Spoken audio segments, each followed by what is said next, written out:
Assalamualaikum warahmatullahi wabarakatuh. Kami dari kelompok 3 akan mempresentasikan dan menampilkan video pembelajaran tentang strategi pembelajaran model problem based learning. Sebelum memulai presentasi, kami akan memperkenalkan nama anggota dari kelompok kami. Yang pertama adalah Septiani Elisatu Nur Aziza dengan NPM 201842020008. Yang kedua adalah Grafika Saraswati dengan NPM 201842020011. Yang ketiga adalah Rina Kurniawati dengan NPM 201842020015. Yang keempat adalah Nur Ayu Soroya dengan NPM 201842020020. Yang kelima adalah Dwi Wulandari dengan NPM 201842020021. Dan yang terakhir adalah Reaksi Ihsan Mahindra dengan NPM 201842020027. Baik, presentasi dan video pembelajaran akan segera ditampilkan. Pengertian problem based learning. Problem based learning atau pembelajaran berbasis masalah adalah sebuah metode yang mengenalkan siswa pada suatu kasus yang memiliki keterkaitan dengan materi yang dibahas. Siswa kemudian akan diminta untuk mencari solusi untuk menyelesaikan kasus atau masalah tersebut. Bedanya pembelajaran berbasis masalah dengan pembelajaran berbasis proyek adalah pada pembelajaran berbasis masalah, solusi yang ditawarkan tidak harus berbentuk produk. Proses pencarian jawaban dari masalah yang dihadapi merupakan fokus utama, dan hasil akhirnya bukanlah menentukan salah atau benar, karena bersifat terbuka. Karakteristik pembelajaran berbasis masalah atau problem based learning.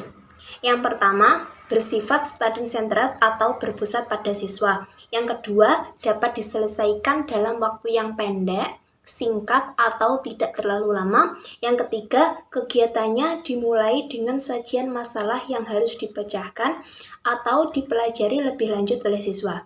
Masalah yang disajikan seringkali dibingkai dalam skenario atau format studi kasus. Yang terakhir adalah hasil akhirnya berupa solusi dari masalah yang diberikan dan tidak harus dalam berupa produk tertentu.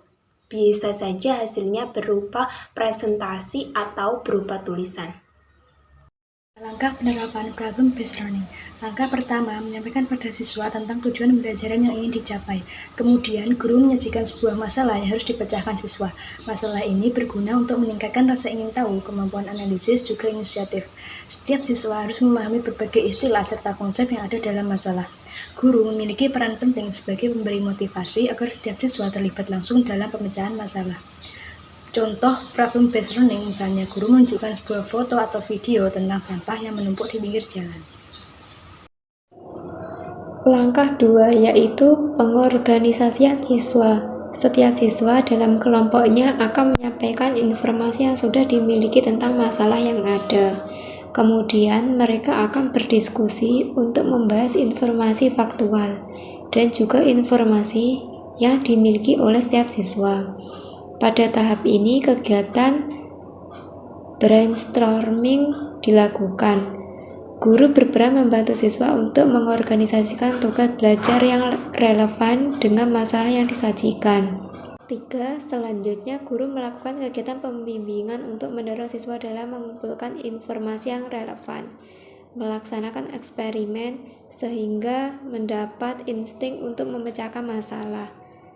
Pada tahap ini, guru dapat memberikan lembar kerja yang dapat memandu siswa dalam melakukan investigasi, mendalami materi, dan untuk menemukan solusi.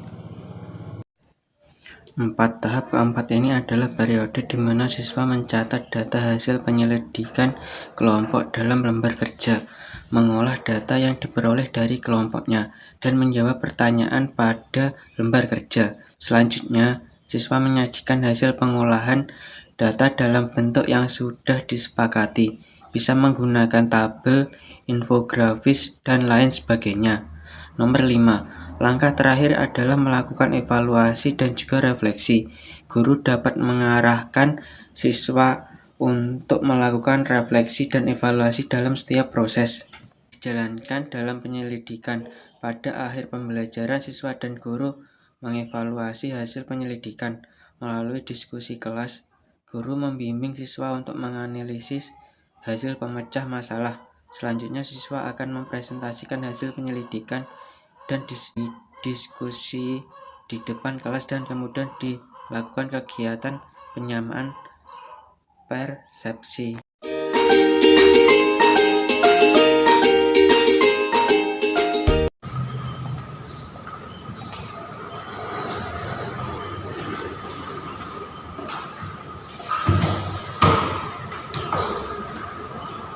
Sebelumnya, Assalamualaikum warahmatullahi wabarakatuh. Waalaikumsalam warahmatullahi wabarakatuh. Baik anak-anak, pada hari ini sebelum mulai pembelajaran, mari kita menyanyikan lagu nasional yaitu Indonesia Raya. Silakan salah satu memimpin. Mari teman-teman. Baiklah, pada hitungan keempat kita mulai. 1, 2, 3, 4. Indonesia tanah airku, tanah tumpah darahku. Di sanalah aku berdiri, jadi baru ibuku. Indonesia kebangsaanku, bangsa dan tanah airku. Marilah kita berseru, Indonesia bersatu. Hiduplah tanahmu, hiduplah negeriku, bangsaku, rakyatku semuanya. Banggalah jiwanya, bangunlah badannya untuk Indonesia Raya.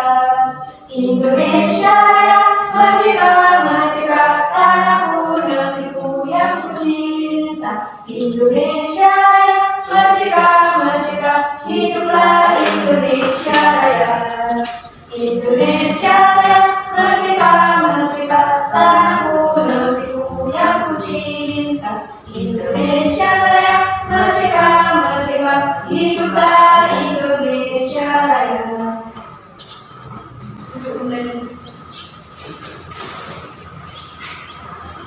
Silakan salah satu memimpin. Sebelum mulai pembelajaran hari ini, marilah kita berdoa menurut kepercayaan masing-masing. Doa mulai. Doa selesai. Bagaimana penerapan sampai hari ini?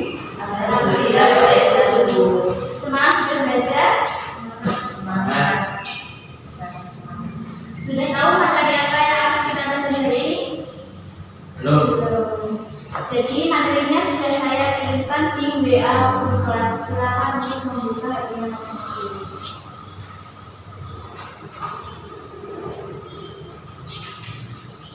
Jadi hari ini kita akan mempelajari tentang sistem persamaan linear 3 variabel. Untuk anak-anak silakan membaca materi. Saya beri waktu 10 menit. Sambil kalian membaca materi, ibu absensi terlebih dahulu ya. Absen pertama Grafika Saraswati. Yang kedua Reksi Isa. Dwi Wulandari. Nurayu Surya. Rina Kurniawati. Baik, alhamdulillah hari ini hadir semuanya ya. Bagaimana, sudah selesai membaca? Sudah. Saya ibu beri pertanyaannya. Ada yang tahu apa itu SPATV? Saya. Silakan Mbak Ayu. Sistem persamaan linear 3 variabel merupakan sistem persamaan yang disusun oleh 3 persamaan linear dengan 3 variabel yang sama. Baik, bisa memberikan contoh? Ada yang bisa memberikan contoh bagaimana itu membuat SPATV?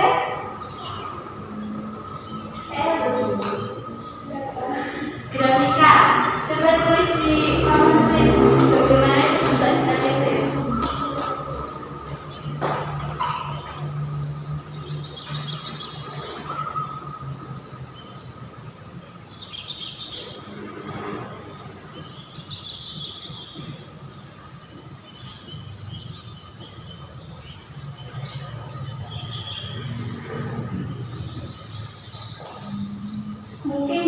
Kak bisa menjelaskan kenapa ini kok bisa disebut strategi? Soalnya ada 3 variabel. Yang mana variabel itu yang mana? Yang Y sama Z. Kalau X, Y, Z-nya itu variabel, 2, 3, 5 ini disebut apa? Maka konstanta itu. Konstanta. Gimana teman-teman yang lain? Salah. Apa?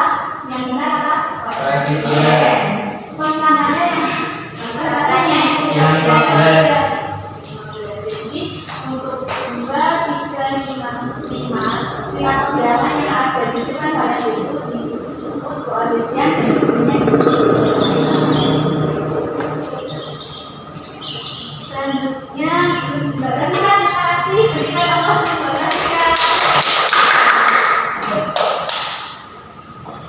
selanjutnya kan kita sudah mengetahui apa itu sistem persamaan dengan 3 variabel. Ini kalau ada satu persamaan, misalnya kalau ada 2 persamaan, misalnya ada 3x plus 4y, y 2z sama dengan 20. Pasti ada metode atau cara yang digunakan untuk menyelesaikan eksperimen ini. Ada yang tahu metodenya apa saja? Substitusi. Ya benar, substitusi.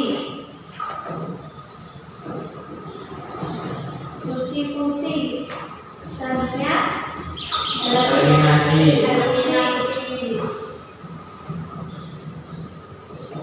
Lalu campuran itu maksudnya bagaimana? Substitusi dan eliminasi. Ya, jadi untuk metodenya itu ada 3, ada substitusi, ada eliminasi, dan ada campuran. Pada materi yang sudah ibu kirimkan itu ada 2 soal. Ada 2 contoh soal, silakan kalian kerjakan. Ibu beri waktu 15 menit. Baik, Bu. Kalian dibaca dengan sebaik-baiknya dan datang sebisanya ya. Bisa menggunakan beberapa metode ya. Sambil mengerjakan, ibu memberikan pertanyaan. Apa itu pentingnya SPTP dalam kehidupan sehari-hari? Mungkin ada yang tahu? Penting dalam kegiatan ekonomi. Contohnya apa? Kegiatan ekonomi. Tentukan harga yang sederhana. Harga apa?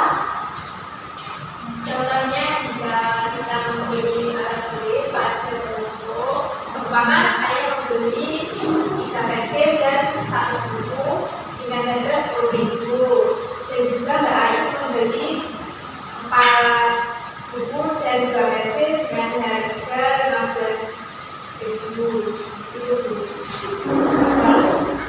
Itu untuk apa setelah itu? Setelah diketahui harga itu untuk apa? Nanti kita bisa mencari nilai 1 buku berapa dan 1 pensil berapa. Ya, benar sekali. Jadi SPTP ini berguna untuk apabila kita ingin mengetahui harga dari suatu barang yang berbeda jenis. Misalnya terdiri dari itu tanda jenis seperti buku, pensil, pulpen. Ada yang sudah selesai? Yang substitusi saya sudah berbeda. Silakan.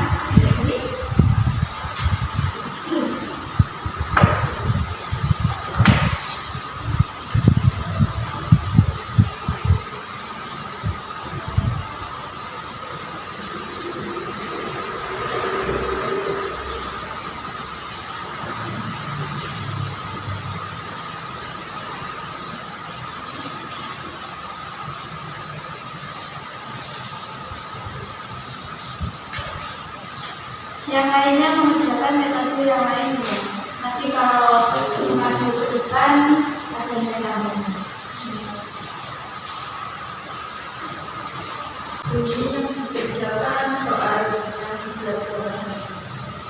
yang dikerjakan yang ada tulisannya soal rakyat. Jadi yang ada di slide 30, 35 dan 40. Jadi ini pekerjaan dari Bapak. Ada yang ingin ditanyakan?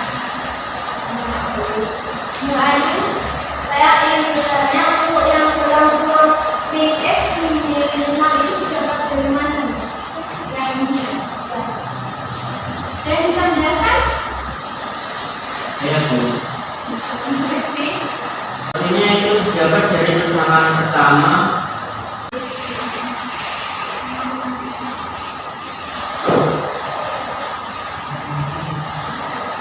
nilai Z dimasukkan Itu tidak luas Pak. ya, Tidak luas jadinya nilai X ini pindah luas ke kanan kalau bisa ditulis.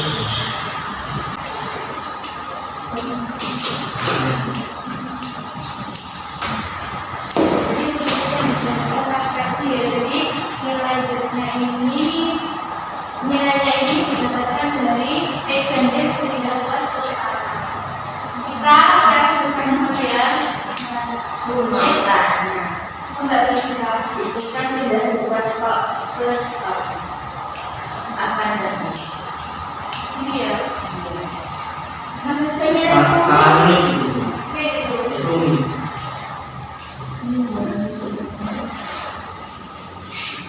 Masalahnya ini maksudnya gimana ya?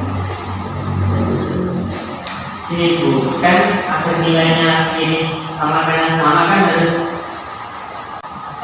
dikurangi dengan variabel yang sama. ya. Jadi ini seharusnya bukan X dulu. Kan ini kan udah Iya, X. salah itu. Harusnya ini Z.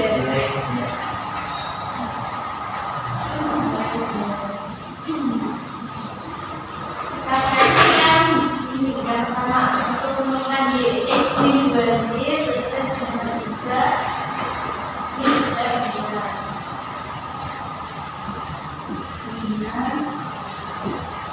Mungkin ada yang jawabannya berbeda? Sama Bu. Selanjutnya soal nomor 2. Siapa yang mau menunjukkan? Saya Bu.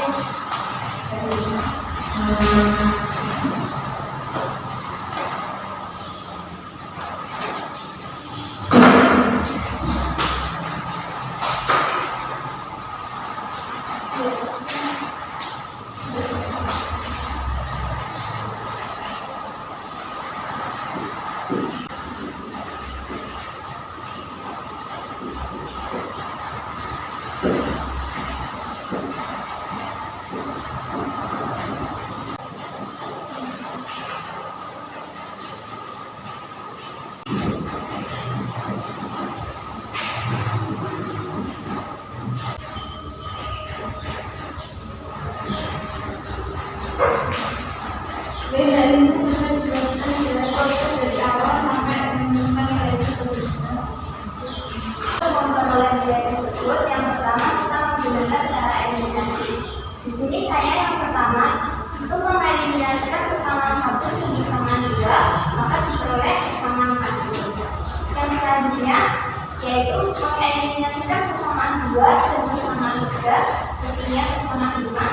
Kemudian di sini dari persamaan SPL dan TV itu di sini kita memperoleh SPLDV karena kita sudah mengeliminasikan persamaan yang tadi memperoleh SPLDV. Dari SPLDV ini dieliminasikan nilai dari Z. Sini Z kan sudah tidak ada, jadi tinggal nilai X. Di sini juga dieliminasikan untuk memperoleh nilai Y sudah diperoleh. Dan yang terakhir yaitu untuk mencari nilai Z di sini menggunakan cara substitusi untuk mencari nilai Z. Teman-teman yang lain dari mana sudah ini? Jawabannya sama? Sama. Terima kasih Mbak Ira, kita beri aplaus untuk Mbak Ira.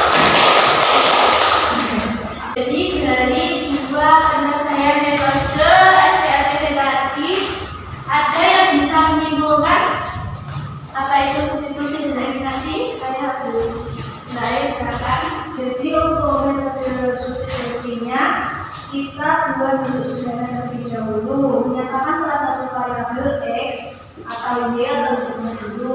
Kemudian kita substitusikan nilai variabel tersebut pada persamaan-persamaan selanjutnya. Kemudian untuk yang metode eliminasi juga pilih persamaan yang paling sederhana. Kemudian kita eliminasi satu persamaan sehingga diperoleh dua persamaan variabel sehingga didapatkan nilai variabel X atau Y atau Z, kemudian kita cari nilai per variabel. Benar, jadi untuk substitusi seperti yang dikatakan Mbak Ayu tadi, kita mencari terlebih dahulu salah satu nilai, yaitu bisa nilai X, bisa nilai Y atau nilai Z. Untuk metode eliminasi, kita eliminasi terlebih dahulu dua bersamaan, misalnya bersama 1 dengan 3, 2 dengan 3, atau 1 dengan 2. Baik anak-anak, pembelajaran matematika hari ini sudah selesai. Tetap semangat belajar dan jangan lupa PR-nya dikerjakan. Untuk minggu depan kita bahas untuk soal yang nomor 3 beda kecampuran